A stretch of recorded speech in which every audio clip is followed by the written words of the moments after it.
Você já percebeu o padrão que acontece na maioria dos filmes?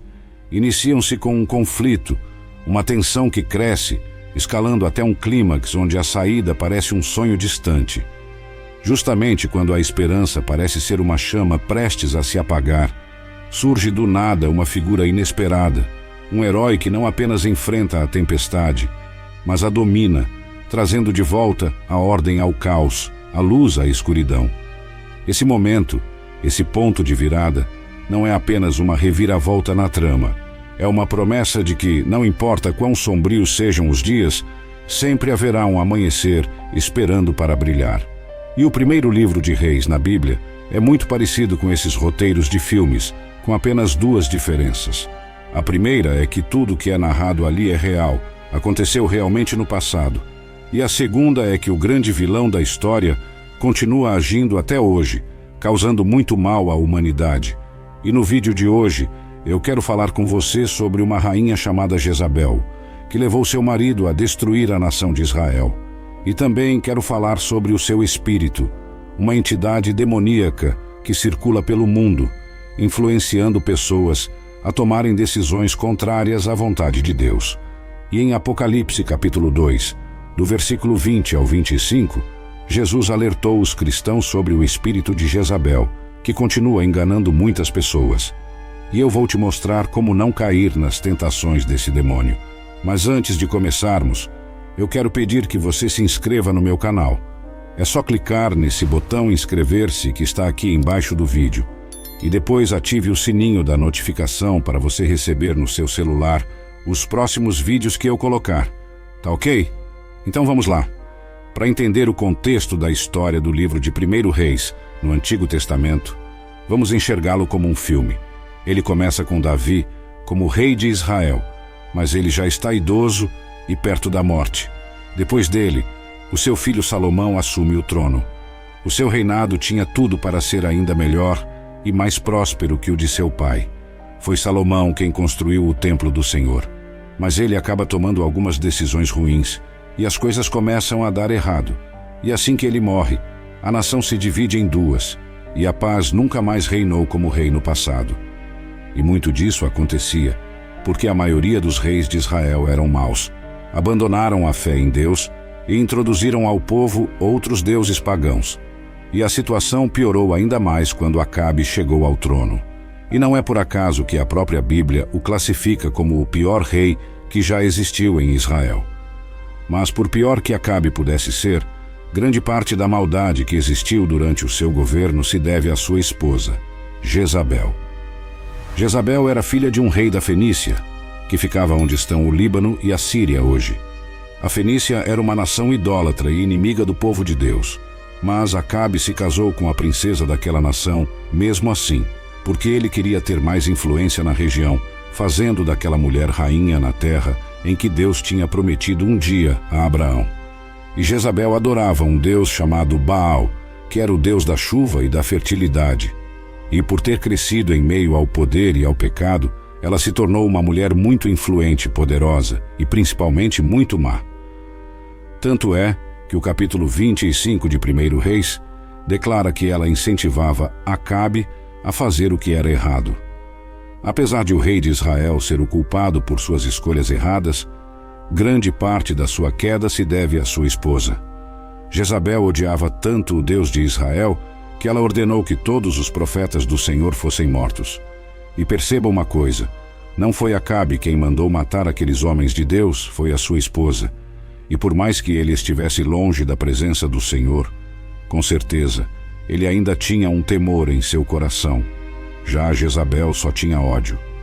E a perseguição a esses homens de Deus foi tão grande que o profeta Obadias teve que esconder 100 profetas dentro de uma caverna, alimentando-os com pão e água por vários dias. Você tem ideia do que significava para aquela época e aquela sociedade ter um rei liderado por sua rainha? Isso era inaceitável porque a bênção sempre esteve sobre o rei, e era ele quem deveria tomar as decisões sobre o seu povo. E isso só nos mostra a incompetência e a fraqueza de Acabe. E se prestarmos atenção, vamos perceber que houve momentos na vida de Acabe que parecia que ele queria se arrepender, e seguir o caminho de Deus. Mas sempre que uma luz de esperança surgia, Jezabel dava um jeito de apagá-la. Isso porque o rei, como eu disse antes, era um homem fraco em suas convicções e principalmente em sua fé. E outra história que deixa isso muito claro foi quando Acabe queria comprar uma vinha de um homem chamado Nabote. Aquele agricultor era servo de Deus e recusou a proposta do rei por acreditar que aquela oferta desagradava ao Senhor. Acabe ficou muito chateado com aquela negativa e ele voltou para o palácio para se lamentar. E quando Jezabel ficou sabendo do que tinha acontecido, ordenou que algumas pessoas acusassem Nabote injustamente de blasfemar contra Deus e contra o rei, sendo condenado à morte por apedrejamento. E depois que aquele homem morreu, Acabe comprou a vinha, provando mais uma vez que ele era apenas um fantoche nas mãos daquela mulher tão cruel. E outro episódio que mostra o poder de Jezabel e a fraqueza de Acabe está no capítulo 8 de 1 Reis, onde a rainha ordena que todo o povo de Israel vá até o Monte Carmelo e se reúna a ela junto com 450 profetas de Baal e 450 profetas de Azera, que comiam na mesa dela, para desafiar a Deus e o profeta Elias. Eu quero abrir um parêntese aqui para chamar a sua atenção para algo muito importante. Perceba o quanto o espírito de Jezabel é perigoso. Ele tem uma voz de influência e controle muito poderosa, e foi assim com Acabe, e continua sendo assim hoje em dia, com todas as pessoas que se deixam ser dominadas por essa entidade demoníaca. E no final do vídeo, eu vou te mostrar a única maneira de você derrotar esse demônio. Ok, e voltando ao desafio feito por Jezabel, a Bíblia diz que Elias desafiou os adoradores de Baal para ver quem é o verdadeiro Deus, Baal ou o Deus de Israel. Cada lado deveria preparar um altar e um sacrifício, mas não acender o fogo. Em vez disso, deveriam invocar os seus deuses para enviarem fogo do céu. Os profetas de Baal oraram, dançaram e até se feriram na tentativa de invocar Baal, mas não houve nenhuma resposta, nem sinal de fogo. Depois, Elias construiu um altar com 12 pedras, simbolizando as 12 tribos de Israel, colocou o sacrifício sobre ele e depois mandou que o altar e o sacrifício fossem molhados com muita água.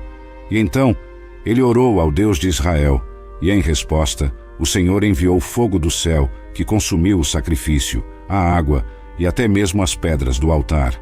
E assim, com a única oração de Elias, o Senhor expôs os deuses falsos à nação de Israel, provando que ele era o único e verdadeiro Deus. E em seguida, Elias ordenou que os profetas de Baal fossem capturados e mortos. E então ele profetizou que a rainha Jezabel teria uma morte terrível, o que deixou ela muito furiosa, ameaçando matar o profeta e fazendo com que ele fugisse. E o tempo passou, Deus cuidou de Elias, e a profecia sobre o fim de Jezabel acabou sendo cumprida. Ela foi jogada pela janela pelos seus servos e pisoteada por cavalos. Depois de morta, o seu corpo foi devorado por cães. Ela teve a chance de se arrepender, depois de ver o resultado do desafio e ouvir a profecia da sua morte. Mas ela escolheu continuar no caminho das trevas. E por mais que Jezabel já tenha morrido há tanto tempo e tenha sido esquecida por muitos, o seu espírito permanece vivo neste mundo e se manifesta no comportamento e nas ações de muitos de nós. Deus tocou o meu coração para dizer essa palavra para você hoje, porque Ele quer te alertar para o tipo de pessoa que você tem se cercado. Quando nós andamos com pessoas más, provavelmente tomaremos decisões más. A influência dessas pessoas podem te manipular a fazer coisas que desagradam a Deus, tiram você do caminho dele e te levam a pecar. E foi por isso que o apóstolo Paulo nos deu o seguinte alerta: não se ponham em julgo desigual com os descrentes. Como pode a justiça ser parceira da maldade? Como pode a luz conviver com as trevas? Que harmonia pode haver entre Cristo e o diabo? Como alguém que crê pode se ligar a quem não crê? Olha isso, irmão.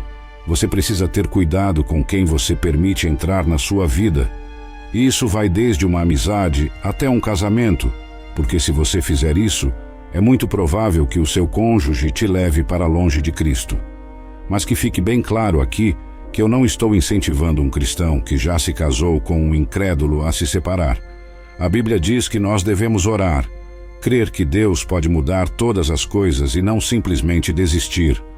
Mas eu quero te dizer que você precisa estar muito próximo de Deus para não permitir que nada e ninguém te separe dele, assim como Jezabel fez com Acabe. E muitas vezes, as pessoas associam o espírito de Jezabel ao sexo, à sedução e à promiscuidade. E isso também está correto.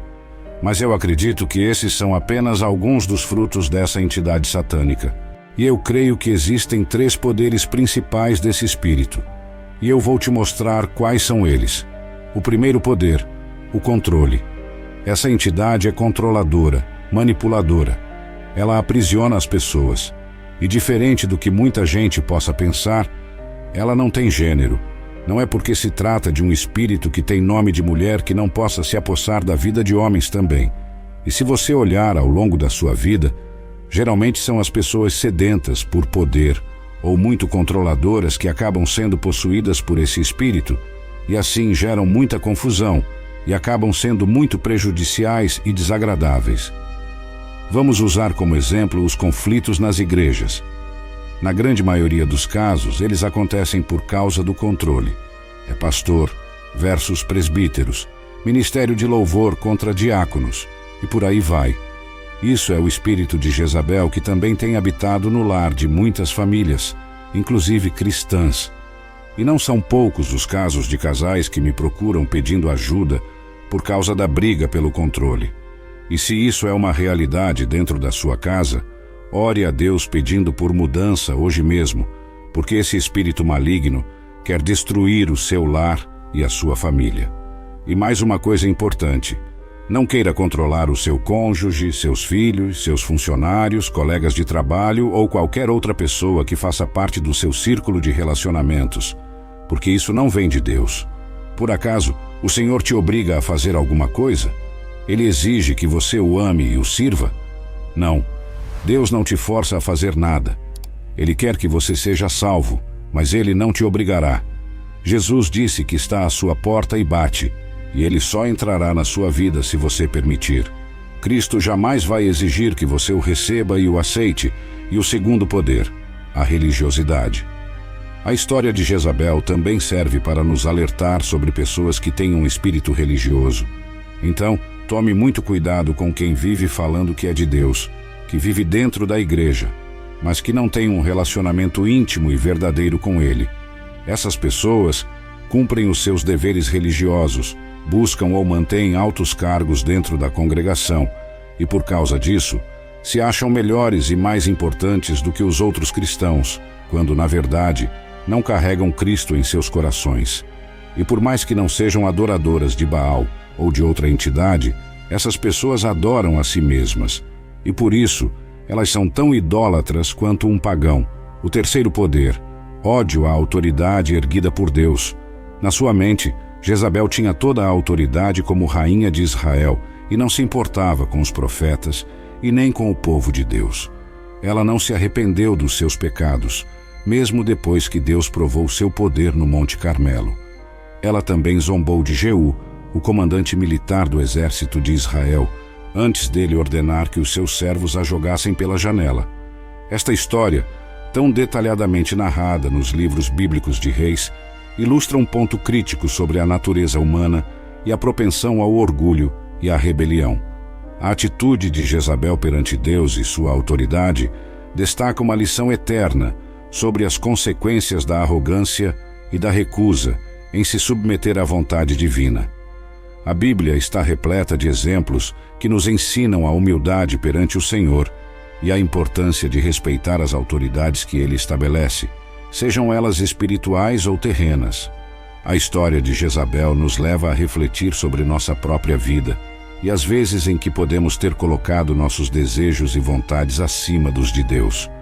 Vivemos em uma era que frequentemente celebra o individualismo e a autoexaltação, mas a palavra de Deus nos chama a uma vida de serviço, humildade e obediência a Ele. Como cristãos, somos convidados a examinar nosso coração e garantir que não estamos adorando ídolos modernos, como o sucesso, o poder ou mesmo nossa própria imagem. Além disso, a maneira como Jezabel tratou Jeú e os profetas de Deus nos lembra da importância de respeitar e honrar aqueles que Deus colocou em posições de liderança. Embora os líderes sejam falíveis e humanos, a desobediência e o desrespeito a essas autoridades muitas vezes refletem uma atitude rebelde contra Deus mesmo. A Bíblia nos ensina em Romanos 13, 1-2, que devemos nos submeter às autoridades, pois não há autoridade que não venha de Deus, e aquelas que existem foram estabelecidas por Ele. Por fim, a queda de Jezabel serve como um poderoso lembrete das graves consequências do pecado e da rebelião contra Deus. Apesar do julgamento divino ser uma realidade, a mensagem central da Bíblia é uma de redenção e esperança. Deus deseja que todos se arrependam e voltem-se para Ele. A história de Jezabel não é apenas um aviso sobre o que evitar. É também um convite para reconhecer a soberania de Deus, buscar sua misericórdia e viver uma vida que honre e glorifique a Ele. Portanto, que possamos aprender com os erros do passado e nos esforçar para viver de maneira que reflita nossa devoção e nosso amor pelo Criador. Que busquemos cultivar um coração humilde, disposto a obedecer e seguir os caminhos do Senhor, reconhecendo sempre que Ele é o verdadeiro Rei e soberano sobre nossas vidas. E esse espírito também está presente em nossos dias, porque algumas pessoas querem buscar o seu próprio ganho egoísta sem respeitar a ordem ou a hierarquia. E você acha que não existem pessoas assim dentro das nossas igrejas, famílias e comunidades? É claro que existem. Por isso, fique atento àqueles que manipulam, planejam, enganam e tentam assumir o controle das coisas para prejudicar as lideranças que foram escolhidas por Deus. Se afaste dessas pessoas, porque elas podem te induzir a fazer o que é mal e errado aos olhos do Senhor. A Bíblia nos adverte repetidamente sobre os perigos do orgulho, da ambição desmedida e do desejo de poder. Provérbios 16, 18 nos lembra que a soberba precede a destruição e a altivez do espírito precede a queda. Esse princípio bíblico sublinha a importância de cultivar a humildade e a dependência de Deus, em vez de nos deixarmos levar pelas tentações do egoísmo e da autoexaltação. Em Filipenses 2, 3, 4, somos chamados a nada fazer por contenda ou por vanglória, mas por humildade. Cada um considere os outros superiores a si mesmo. Não atente cada um para o que é propriamente seu, mas cada qual também para o que é dos outros. Esse ensinamento é fundamental para criar comunidades onde prevaleçam o amor, a solidariedade e o respeito mútuo. Dentro das igrejas, das famílias e das comunidades, é vital que estejamos atentos aos sinais de manipulação e controle. Aqueles que buscam o poder para benefício próprio muitas vezes se disfarçam de líderes zelosos, mas suas verdadeiras intenções são reveladas por suas ações e pelo fruto que produzem. Como Jesus disse em Mateus 7,16, pelos seus frutos os conhecereis. Portanto, é essencial julgar as lideranças e influências em nossa vida, não apenas por suas palavras, mas também pelas ações e pelo impacto que tem sobre os outros.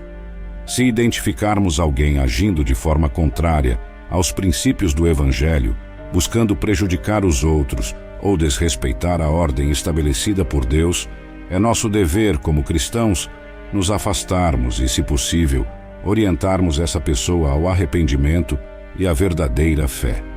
Tiago 5, 19 e 20 nos encoraja a reconduzir ao caminho aqueles que se desviam. Se algum de entre vós se desviar da verdade e alguém o converter, saiba que aquele que converter o pecador do erro do seu caminho salvará da morte uma alma e cobrirá uma multidão de pecados. Portanto, enquanto navegamos pelos desafios de nossas vidas e comunidades, que possamos sempre buscar a sabedoria e a orientação de Deus, evitando as armadilhas da ambição egoísta e mantendo-nos fiéis aos princípios de amor, serviço e humildade que Jesus Cristo exemplificou. Que nosso objetivo maior seja sempre glorificar a Deus, servindo aos outros com um coração puro e um espírito disposto a seguir a sua vontade. Ok, irmãos, se isso fosse um roteiro de filme, a história provavelmente terminaria aqui, com o bem vencendo o mal e a paz sendo restabelecida para todos. A maioria das histórias que nós lemos nos livros e assistimos nos filmes tem um final feliz, com as situações sendo resolvidas e os vilões sendo derrotados. Mas não é isso que acontece nos 2 livros de Reis. Isso porque de tempos em tempos surgia um rei que seria guiado por Deus para cuidar de Israel, mas por algum motivo, esse líder se desviava do caminho e o mal se fortalecia. Na verdade, esses livros da Bíblia terminam mal, com muitos judeus sendo levados como escravos por nações vizinhas, incluindo a terra do povo de Jezabel. E quase 3.000 anos depois do fim do reinado de Jezabel, essa história ainda não terminou. Como vimos, o seu espírito ainda exerce muito poder e prejudica muitas pessoas neste mundo. Mas existe uma promessa de final feliz. O dia em que Jesus voltar e estabelecer o seu reino, enviando Satanás e seus demônios para o lugar que foi criado para eles, o lago de fogo do inferno. Esta promessa, encontrada nas Escrituras, oferece uma luz de esperança em meio às trevas. Revelação, ou Apocalipse, fala de um tempo em que o mal será definitivamente derrotado e Deus estabelecerá um novo céu e uma nova terra onde a justiça habitará. Apocalipse 21:4 diz: E Deus limpará de seus olhos toda lágrima, e não haverá mais morte, nem pranto, nem clamor, nem dor, porque as primeiras coisas são passadas. Essa esperança não é apenas um consolo futuro, mas também um chamado à ação no presente. Somos chamados a viver à luz dessa promessa, trabalhando para trazer o reino de Deus à terra, lutando contra as injustiças, promovendo a paz e o amor entre as pessoas. Mateus 6:10 nos ensina a orar: Venha o teu reino, seja feita a tua vontade, assim na terra como no céu. Isso significa que devemos ansiar e trabalhar para que os valores do reino de Deus se manifestem em nosso mundo hoje. A história do povo de Deus, desde os tempos bíblicos até hoje, é marcada por lutas e desafios, mas também por vitórias e pela contínua presença consoladora de Deus. Em meio às adversidades, somos convidados a manter nossa fé e esperança no Senhor, sabendo que Ele está conosco, guiando-nos e fortalecendo-nos. Filipenses 4:13 afirma: Tudo posso naquele que me fortalece. Portanto, enquanto aguardamos o retorno glorioso de Jesus Cristo, que possamos ser luzes neste mundo, refletindo o amor de Deus em nossas ações e palavras. Que possamos ser instrumentos de sua paz e justiça, contribuindo para a construção de um mundo que, embora imperfeito, pode ser um reflexo do reino eterno que está por vir. Que essa promessa de um final feliz não nos faça meros espectadores, mas participantes ativos no plano divino, colaborando com Deus na restauração de todas as coisas. A história ainda não terminou, e cada um de nós tem um papel a desempenhar na narrativa maior de Deus para a humanidade. Com fé e esperança, avancemos, sabendo que o melhor ainda está por vir. O espírito de Jezabel é forte e pode fazer muitos estragos em nossas vidas, mas o Espírito Santo de Deus é muito mais poderoso. E se você o tiver em seu coração, será capaz de reconhecer as características dessa entidade maligna e saber como lidar com as pessoas que estão sendo usadas por ele. Por isso, ore para que o Senhor te guie com seu Espírito Santo em todos os momentos da sua vida. Amém. Em meio às batalhas espirituais que enfrentamos diariamente, é crucial lembrar que nossa força não vem de nós mesmos, mas do Senhor. Efésios 6:10-11 nos encoraja a fortalecer-nos no Senhor e na força do seu poder. Vestir toda a armadura de Deus para que possais estar firmes contra as astutas ciladas do diabo. Isso significa que ao enfrentarmos espíritos contrários à vontade de Deus, como o espírito de Jezabel, não estamos desamparados. Deus nos fornece armadura espiritual para nos proteger e nos dar a vitória.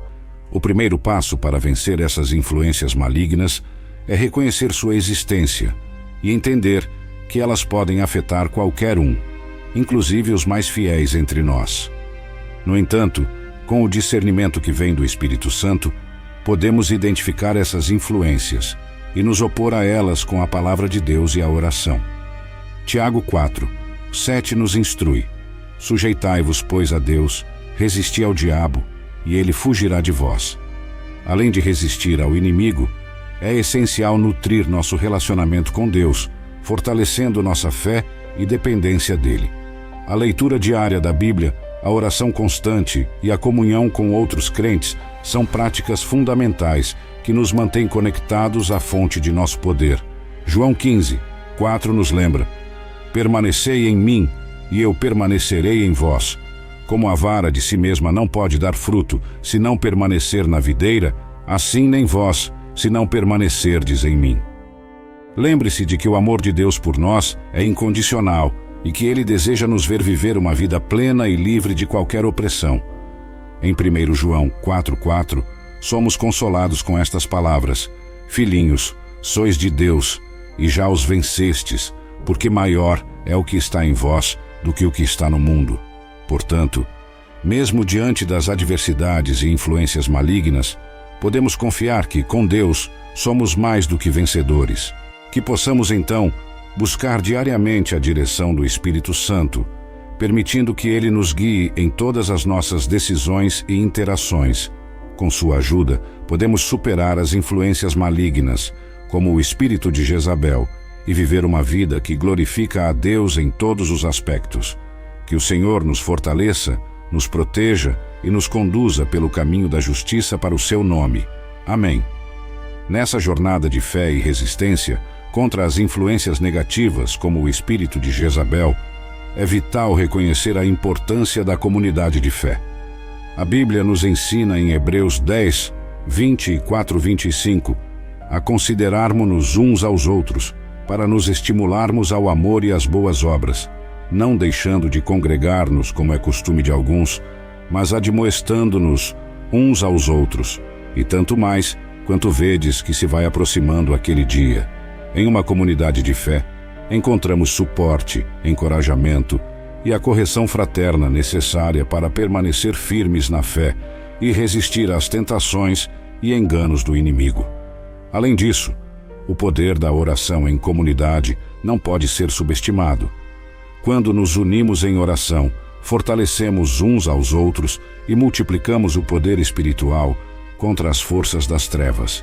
Em Mateus 18:19-20, Jesus nos assegura: também vos digo que, se 2 de vós concordarem na terra acerca de qualquer coisa que pedirem, isso lhes será feito por meu Pai, que está nos céus. Pois onde 2 ou 3 estão reunidos em meu nome, aí estou eu no meio deles.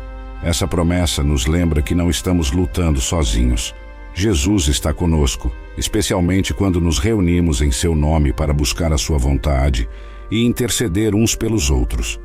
Portanto, enquanto enfrentamos as adversidades e os desafios espirituais do nosso tempo, lembremo-nos de vestir a armadura de Deus diariamente, buscar a comunhão íntima com Ele e com nossos irmãos e irmãs em Cristo.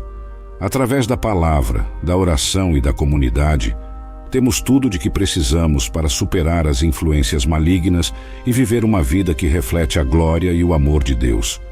Que nosso coração esteja sempre aberto à direção e à consolação do Espírito Santo, nos capacitando a discernir o bem do mal e a escolher o caminho que conduz à vida.